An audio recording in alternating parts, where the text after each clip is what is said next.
मेरे प्यारे छात्रों, नमस्कार। मैं निखिल प्रताप सिंह आप सभी का स्वागत करता हूं आपके अपने YouTube चैनल पे। और मैं आपको पढ़ा रहा हूं क्लास 10 की सामाजिक विज्ञान और विज्ञान, जिसको साइंस कहते हैं, और सोशल साइंस। ठीक है, तो मैं सोशल साइंस लाइव पढ़ा रहा हूँ शाम को 6 बजे, साढ़े 6 बजे, शाम को 6:30 बजे। 6 बजे थी लेकिन उसको शिफ्ट करके 6:30 कर दिए हैं क्योंकि टाइम का इशू था। और मैं प्रकार ये जो विज्ञान है इसको मैं रिकॉर्डेड लेक्चर में दे रहा हूँ और मैंने पिछले 2 लेक्चर दिए हैं। तो आगे आज हम शुरू करने वाले हैं। आज का हमारा होगा प्रकाश पाठ। तो हमारा वही चल रहा है, प्रकाश का परावर्तन एवं अपवर्तन, जिसमें होगा परावर्तन का नियम। आज जो हमारा होगा वो टॉपिक होगा परावर्तन का नियम। क्या टॉपिक होगा? परावर्तन का नियम। तो बिना देरी किए हुए आइए हम शुरू करते हैं। क्या पढ़ेंगे? परावर्तन के नियम। परावर्तन के नियम, ठीक है। क्या पढ़ेंगे? परावर्तन के नियम। परावर्तन के नियम। तो आप बता सकते हैं परावर्तन के नियम। परावर्तन के नियम क्या होते हैं आप बता सकते हैं? देखिए, परावर्तन का नियम ये है, परावर्तन के 2 नियम होते हैं। क्या नियम होते हैं? परावर्तन के 2 नियम होते हैं। परावर्तन के कितने नियम होते हैं? परावर्तन के 2 नियम होते हैं, ठीक है। पहला हमारा होगा आपतित किरण आपतन बिंदु पर अभिलंब तथा परावर्तित किरण तीनों एक ही तल में होते हैं। तीनों एक ही तल में होते हैं, ठीक है। आइए देखते हैं क्या है हमारा आपतित किरण आपतन बिंदु। देखते हैं आपतित किरण कॉमा आपतन बिंदु हो गया।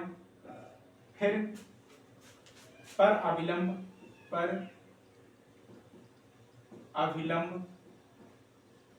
अभिलंब और क्या होगा?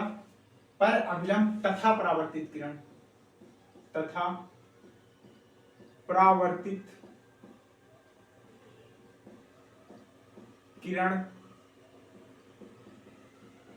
तीनों एक ही तल में होते हैं। एक ही तल में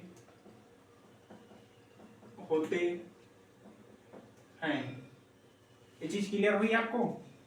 पहला नियम हमारा ये कहता है आपतित किरण आपतन बिंदु पर अभिलंब तथा परावर्तित किरण तीनों एक ही तल में होते हैं। ये हमारा पहला नियम कहता है। हमारा पहला नियम यही कहता है कि आपतित किरण आपतन बिंदु पर अभिलंब तथा परावर्तित किरण तीनों एक ही तल में होते हैं। क्या होता है? तीनों एक ही तल में होते हैं। चीज आपको क्लियर होगी। दूसरा हमारा कहता है परावर्तन कोण सदैव आपतन कोण के बराबर होता है। दूसरा हमारा नियम कहता है, ये पहला हो गया, इसको पहला लिख लीजिए। और जो दूसरा हमारा नियम होगा, दूसरा नियम ये कहेगा कि परावर्तन कोण सदैव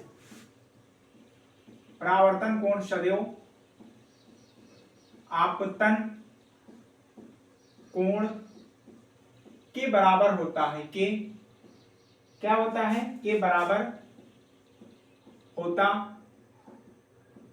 है। क्लियर हुआ ये चीज? आपतन कोण याद है ना? आपतन कोण हमने ये बताया था, ऐसे जो डायग्राम बना के बताया था, समतल दर्पण है, प्रकाश किरण आती है और टकराती है, बताया था ना? याद होगा चीज? उसी में है आपतन कोण I और परावर्तन कोण R। दोनों क्या होते हैं? इक्वल होते हैं, मतलब बराबर होते हैं। क्या? बराबर होते हैं। दोनों में कोई डिफरेंस नहीं होता है, ठीक है। देखते हैं कोण I बराबर कोण R, ये दोनों बराबर होते हैं। यही है परावर्तन के नियम। यही है परावर्तन का नियम या परावर्तन के नियम। कि इसलिए लगा देते हैं कि इसमें 2 शब्द जुड़ते हैं। दो नियम है इसीलिए, का इसलिए लगा देते हैं, अगर कहते हैं कि परावर्तन के का नियम तो दो मतलब एक और के तो दो, बस इसी कारण से के और का लगा देते हैं। वो तो आपके बोलने में डिफरेंस है, आप क्या बोलना चाहते हैं वो आप पे डिपेंड करता है, ठीक है। फिर देखिए आगे जो हम पढ़ेंगे वो हम पढ़ेंगे दर्पण। आगे जो हम पढ़ेंगे वो पढ़ेंगे दर्पण, ठीक है। क्या पढ़ेंगे? दर्पण पढ़ेंगे हम, सॉरी क्या पढ़ेंगे? दर्पण, ठीक। आइए देखते हैं दर्पण क्या होता है। हेडिंग डालेंगे दर्पण। दर्पण का मतलब समझ रहे हैं? दर्पण समझ रहे हैं क्या होता है? बता सकते हैं आप दर्पण क्या होता है? समझ सकते हैं, बता सकते हैं दर्पण क्या होता है? देखिए दर्पण यदि किसी चिकनेदार पारदर्शी, क्या होता है? यदि किसी चिकनेदार पारदर्शी माध्यम या तल के एक पृष्ठ पर कलाई अथवा लौह ऑक्साइड का कलाई अथवा लौह ऑक्साइड का लेप या पेंट करके दूसरे पृष्ठ को परावर्तक पृष्ठ बना दिया जाए, वह निकाय दर्पण कहलाता है, जिसमें आप चेहरा वहरा देखते हैं, ठीक है। जिसमें क्या करते हैं आप चेहरा वहरा देखते हैं, वही यही आपका दर्पण होता है, ठीक है। यही क्या होता है? आपका दर्पण होता है।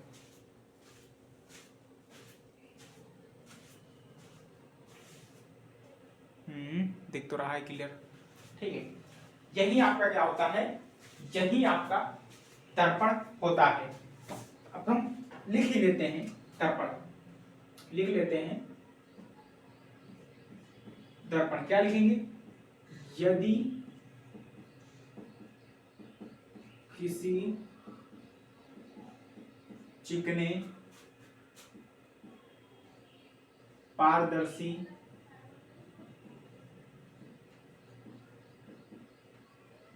माध्यम या तल के पृष्ठ पर कलाई अथवा लाल ऑक्साइड अथवा लाल ऑक्साइड लाल ऑक्साइड का क्या कर दिया जाए? लेप या पेंट करके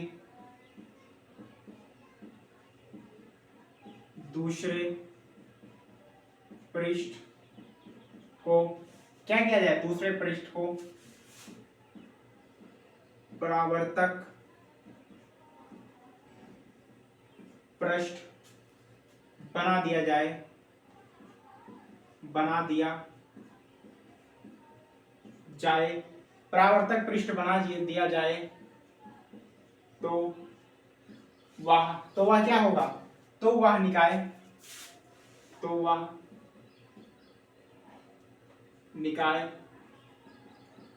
दर्पण कहलाता है। तो वह निकाय दर्पण कहलाता है यदि किसी चिकनेदार पारदर्शी माध्यम या तल के पृष्ठ पर कलाई अथवा लाल ऑक्साइड का लेप या पेंट करके दूसरे पृष्ठ को परावर्तक पृष्ठ बना दिया जाए, तो वह निकाय परावर्तक पृष्ठ कहलाता है। तो वह निकाय परावर्तक पृष्ठ बना दिया जाए तो वह निकाय दर्पण कहलाता है, सॉरी, तो वह निकाय दर्पण कहलाता है। जिसमें आप चेहरा वहरा देखते हैं, उसमें पीछे का भाग पेंट रहता है और आगे आप देख सकते हैं। पीछे का भाग पेंट रहता है और आगे आप देख सकते हैं, ठीक है। जिसमें आप सुबह सुबह उठ के देखते हैं बड़े खूबसूरत लग रहे हैं, हैंडसम लग रहे हैं, क्रीम पाउडर लगा के एकदम तैयार हो यार, ठीक है। वही कहने का मतलब वही है, क्लियर है। फिर देखते हैं दर्पण को उनकी आकृति अनुसार दो भागों में बांटा गया है। दर्पण को क्या लिखेंगे? दर्पण को उनकी आकृति अनुसार दो भागों में बांटा गया है। आकृति अनुसार दो भागों में बांटा गया है। आकृति अनुसार दो भागों में बांटा गया है। दर्पण को आकृति अनुसार दो भागों में बांटा गया है। पहला हमारा है समतल दर्पण। पहला है समतल दर्पण और दूसरा क्या होगा? दूसरा है हमारा गोलीय दर्पण। दूसरा है हमारा गोलीय दर्पण। क्या है? आकृति के अनुसार दो भागों में बांटा गया है। दर्पण को आकृति के अनुसार दो भागों में बांटा गया है। पहला हमारा होगा समतल दर्पण, दूसरा होगा गोलीय दर्पण। समझ में आया? समतल दर्पण, गोलीय दर्पण। ठीक, फिर देखते हैं समतल दर्पण कैसा होता है और गोलीय दर्पण कैसा होता है। ये चीज हम देखेंगे कि समतल दर्पण कैसा होता है और गोलीय दर्पण कैसा होता है। ठीक, तो पहले हम देखेंगे समतल दर्पण। पहले हम क्या देखेंगे? समतल दर्पण। ये बनाते हैं समतल दर्पण। हाँ, और थोड़ा सा बड़ा कर देते हैं। हाँ, अब देखिए ये है हमारा समतल दर्पण। एक मिनट, इसको बना देते हैं अच्छे से। क्या है समतल दर्पण? इधर हमने क्या कर दिया? कलाई वाला तल, कलाई कह सकते हैं, लाल ऑक्साइड वाला तल कह सकते हैं। ये हमारा हुआ समतल दर्पण। इधर क्या है? परावर्तक पृष्ठ, जिसमें आप अपना मुंह देखते हैं। ठीक है, ये है हमारा समतल दर्पण। क्या है? समतल दर्पण बन के हमारा तैयार हो गया समतल दर्पण। क्या तैयार हो गया? समतल दर्पण। ठीक, क्या हमारा तैयार हो गया? समतल दर्पण। समतल दर्पण तैयार हो गया।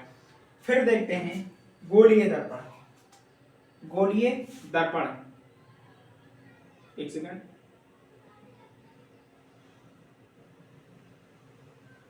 एक मिनट, एक मिनट, एक मिनट।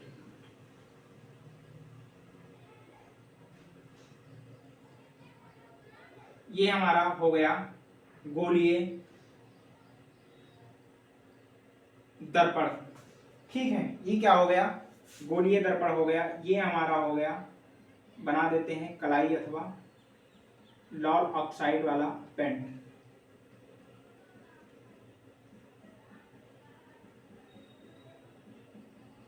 ये भाग हमने कर दिया।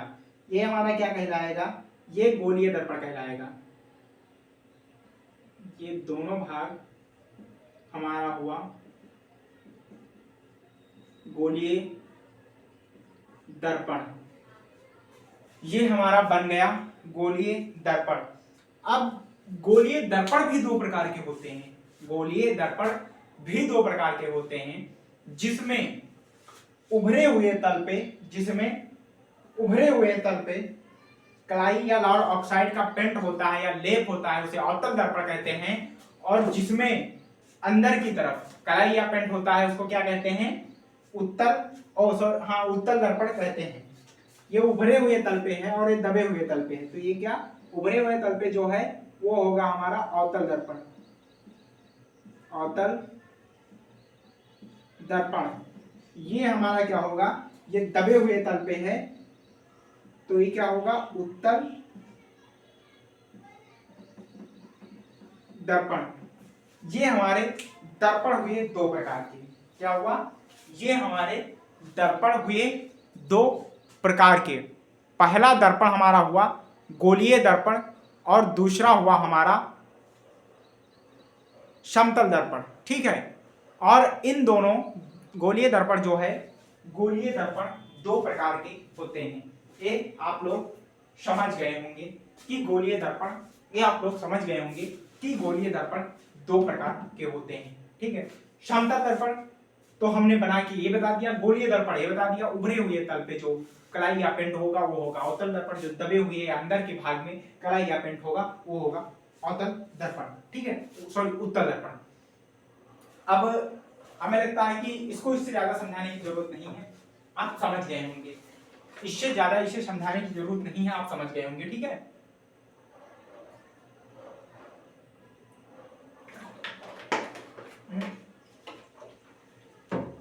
हम आगे बढ़ते हैं, गोलीय दर्पण, अवतल दर्पण और उत्तल दर्पण तीनों को, इसको हम मिटाते हैं, फिर हम आगे कंटिन्यू करेंगे। 1 मिनट का गैप लीजिए, आप रुकिए, इसको हम मिटाल के फिर पढ़ाना शुरू करते हैं, ठीक है, मिटाल के फिर पढ़ाना क्या शुरू करते हैं। आइए,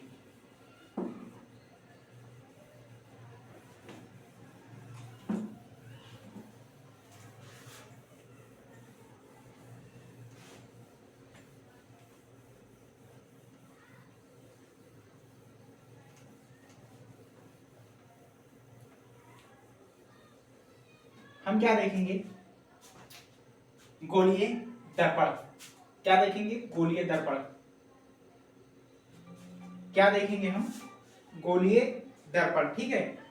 तो गोलीय दर्पण में जो है, गोलीय दर्पण, एक सेकंड, गोलीय दर्पण, गोलीय दर्पण है यदि किसी कांच के खोखले गोले को काटकर, यदि किसी कांच के खोखले गोले को काटकर,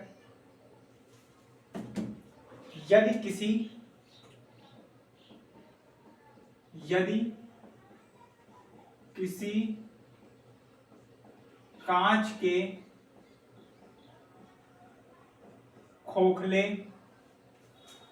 खोखले गोले को काटकर,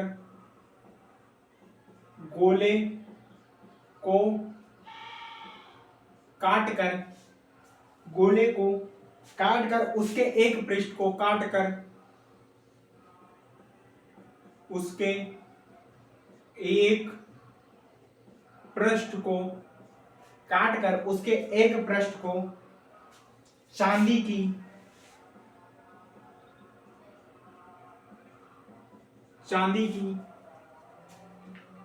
एक भाग को काटकर चांदी की, या वही लाल ऑक्साइड का पॉलिश कर सकते हैं, तो हम चांदी की डायरेक्टली लिखे दे रहे हैं, लाल ऑक्साइड उसमें लिखा दिया है, पॉलिश कर सकते हैं, ठीक है। क्या कर सकते हैं, चांदी की पॉलिश या कलाई,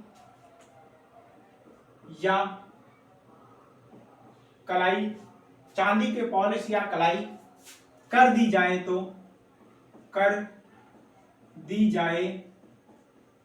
तो क्या होगा, कर दी जाए तो प्राप्त दर्पण गोलीय दर्पण कहलाता है। तो प्राप्त दर्पण हमारा जो होगा गोलीय दर्पण कहलाएगा।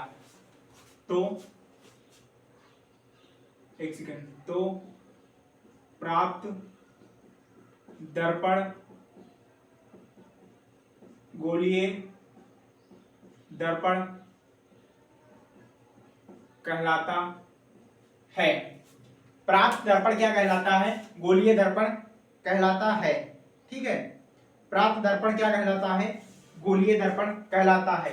ये मुख्य दो प्रकार के होते हैं, गोलीय दर्पण जो होते हैं मुख्य दो प्रकार के होते हैं। एक सेकंड, हेलो हेलो, क्या टाइम ना पढ़ाई था, ठीक है, देख लो। हाँ, तो क्या है, ये मुख्यतः दो प्रकार के होते हैं। क्या होते हैं, ये मुख्यतः दो प्रकार के होते हैं, ठीक है। देखिए, ये मुख्य दो प्रकार के होते हैं। गोलीय दर्पण जो है मुख्यतः दो प्रकार के होते हैं। पहला अभी हमने बताया था, याद है ना, पहला कौन सा होगा, पहला हमारा होगा उत्तल दर्पण, दूसरा अवतल दर्पण। हमने अभी पीछे बताया था ना। तो गोलीय दर्पण मुख्यतः दो प्रकार के होते हैं, अवतल दर्पण और उत्तल दर्पण। देखिए नंबर 1 हमारा लिखते हैं अवतल दर्पण। अवतल दर्पण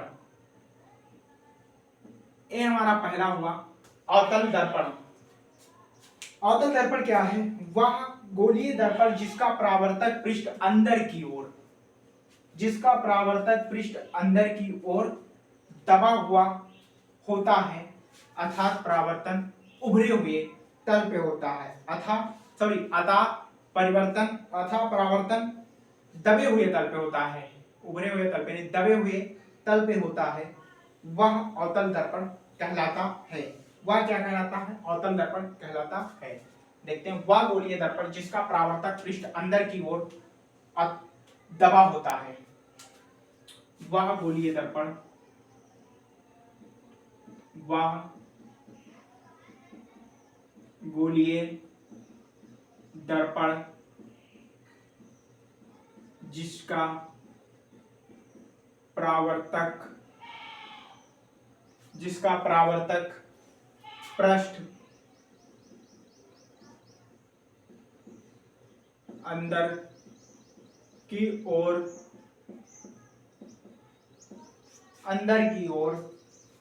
क्या होता है? अंदर की ओर दबा होता है, दबा होता है, अर्थात परावर्तक दबे हुए, सॉरी एक मिनट, अर्थात परावर्तक दबे हुए पृष्ठ से होता है, दबे हुए पृष्ठ से होता है, अवतल दर्पण कहलाता है, होता है। वह क्या कहलाता है? अवतल दर्पण कहलाता है। क्या कहलाता है? अवतल दर्पण कहलाता है। क्या कहलाता है? अवतल दर्पण कहलाता है। समझ में आया? देख लीजिए,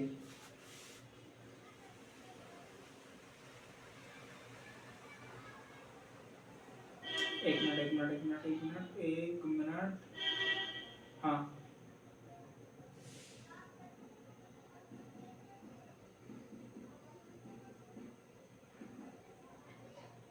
ये है अवतल दर्पण। ठीक है, क्या है? अवतल दर्पण। क्या हुआ हमारा? अवतल दर्पण हुआ। ये क्या है? ये हमारा है अवतल दर्पण। समझ में आया ना? ये हमारा क्या है? ये हमारा अवतल दर्पण है। ठीक है, क्या है? अवतल दर्पण है। फिर हम देखते हैं, इसको एक बार पढ़ के समझा दे कि हो जाएगा। देखिए समझा देते हैं। वह गोलीय दर्पण जिसका पृष्ठ अंदर की ओर दबा होता है, वह गोलीय दर्पण जिसका पृष्ठ अंदर की ओर दबा होता है, अर्थात परावर्तक पृष्ठ दबे हुए पृष्ठ से होता है, दबा हुआ पृष्ठ है, अवतल दर्पण कहलाता है। क्लाई पेंट चांदी का किस पे है? बाहर की ओर है, तो ये क्या हुआ? ये अवतल दर्पण हुआ। ठीक है, अब देखते हैं उत्तल दर्पण। दूसरा हमारा होगा उत्तल दर्पण। दूसरा क्या होगा? उत्तल दर्पण। अब उत्तल दर्पण क्या होता है? उत्तल दर्पण होता है वह गोलीय दर्पण, वह गोलीय दर्पण जिसका परावर्तक पृष्ठ उभरा होता है, जिसका परावर्तक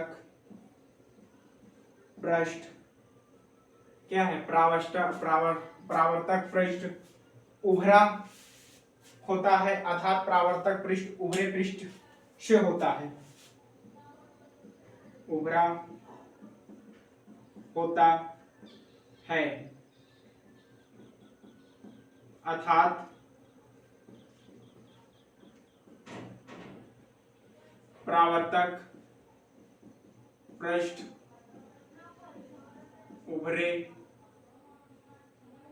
उभरे हुए, क्या लिखेंगे, परावर्तक पृष्ठ उभरे पृष्ठ से होता है, उभरे लिख देते हैं तो ये आ जाएगा लाइन से ही, सेंटेंस बैठ रहा है। उभरे पृष्ठ से होता है, उभरे पृष्ठ से होता है, क्या कहलाता है, उत्तल दर्पण कहलाता है। क्या कहलाता है, उत्तल दर्पण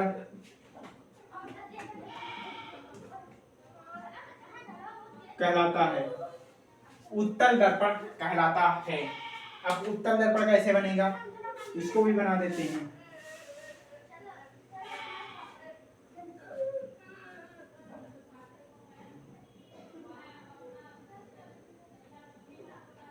ये हमारा होगा उत्तल दर्पण, उत्तल दर्पण क्या होगा, ये हमारा होगा उत्तल दर्पण। तो अवतल दर्पण और उत्तल दर्पण समझ में आया या नहीं आया, कमेंट में जरूर बताइएगा। अवतल दर्पण और उत्तल दर्पण समझ में आया नहीं आया ये बताइए, जरूर बताइएगा, ठीक है। आगे जो हमारा अगला टॉपिक होगा वो होगा गोलीय दर्पण से संबंधित कुछ परिभाषाएं। गोलीय दर्पण से संबंधित कुछ परिभाषाएं, मतलब परिभाषा देखिए, इसको एक बार समझा देते हैं। अवतल दर्पण वह गोलीय दर्पण जिसका पृष्ठ उभरा होता है, जिसका पृष्ठ उभरा होता है, अर्थात परावर्तक पृष्ठ उभरे पृष्ठ से होता है, देख लीजिए, उत्तल दर्पण कहलाता है। इसको आप समझिए, इसको देख लीजिए, अंदर किसका है, बाहर किसका है, उभरा किसका है, अंदर किसका है, बस इतने से आपको समझ में आ जाएगा और समझाने की जरूरत नहीं पड़ेगी, इतने से ही समझ में आ जाएगा, ठीक है। ये चीज आपको क्लियर होनी चाहिए। मिलते हैं अगले वीडियो में जल्द ही, तब तक के लिए थैंक यू, धन्यवाद।